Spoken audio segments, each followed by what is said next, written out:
Psychological operations, or PSYOPs, are a standard part of U.S. military operations. The Army Field Manual even calls them vital.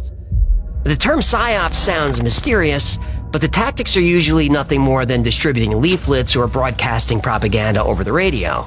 The goal is to influence enemy behavior using information instead of bullets and bombs. In the thick of the Vietnam War, with American casualties mounting, leaflets weren't going to cut it. But the Army had a powerful new tool that could directly target enemy troops: the squawk box. The squawk box was a sonic weapon that used specially designed speakers mounted on armored vehicles and helicopters. The human ear can suffer damage from sound over 85 decibels. The squawk box could deliver a devastating shriek at 120 decibels from 2.5 miles away. Viet Cong soldiers were instantly incapacitated by the intense sound.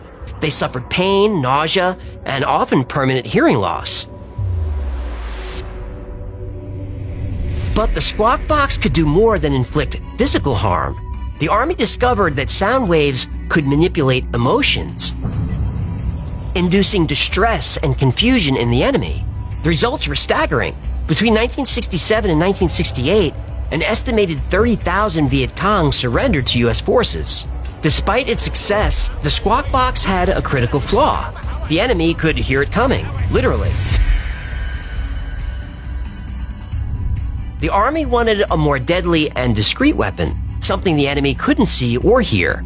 Sound waves couldn't do it, but electromagnetic waves, they absolutely could. In 1961, microwave technology was becoming part of daily life.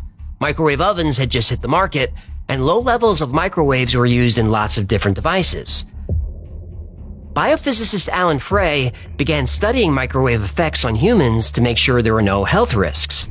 He placed subjects in a shielded room and exposed them to different microwave frequencies. At 1310 megahertz, something strange happened.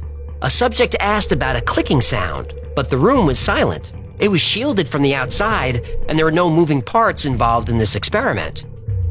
Frey discovered that frequencies between 200 and 3000 megahertz caused people to hear sounds that seemed to come from inside their heads. Clicks, knocks, buzzes, and chirps. He could beam sounds directly into the brain without implants. Scientists started using this to train animals, making cats change direction with just microwave pulses.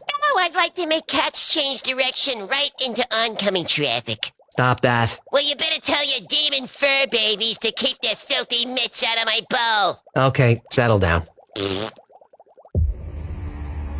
The CIA wondered, could this technology affect an animal's heart rate?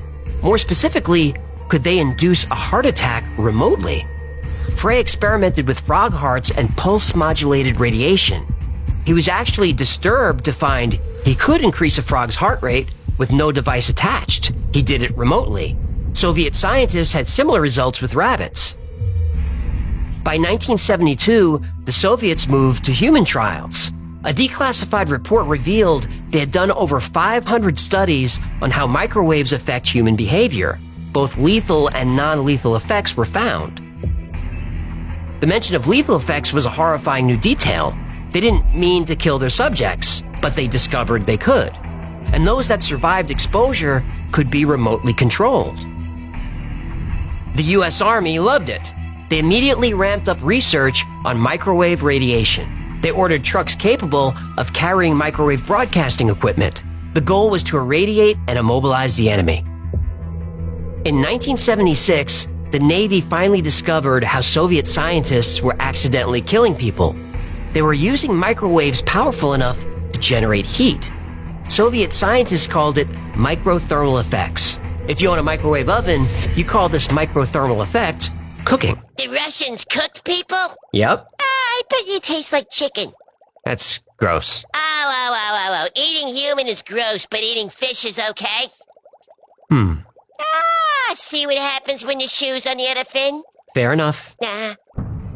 J.F. Shapitz was a trusted Black Ops scientist who worked for the Department of Defense.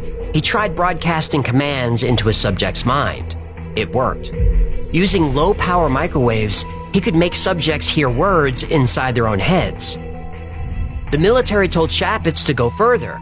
They wanted to send commands to a person's subconscious without them hearing the command. In a second round of experiments, one subject was bombarded with microwave radiation. Then something odd happened. He got up from his chair and left. He actually left the lab. Now this was allowed, the subjects weren't prisoners, but this had never happened before. A little while later, the guy returned with a can of soda. Shapitz asked him why he left in the middle of the experiment. The man said he was thirsty, so he went to the store for a cold drink. Shapitz smiled. The experiment worked. This subject had been programmed to feel thirsty and to go to the store for a soda. It was hypnosis using microwaves. But hypnosis doesn't work on everyone. The military needed a sure thing. And 4 years later, that's exactly what they got.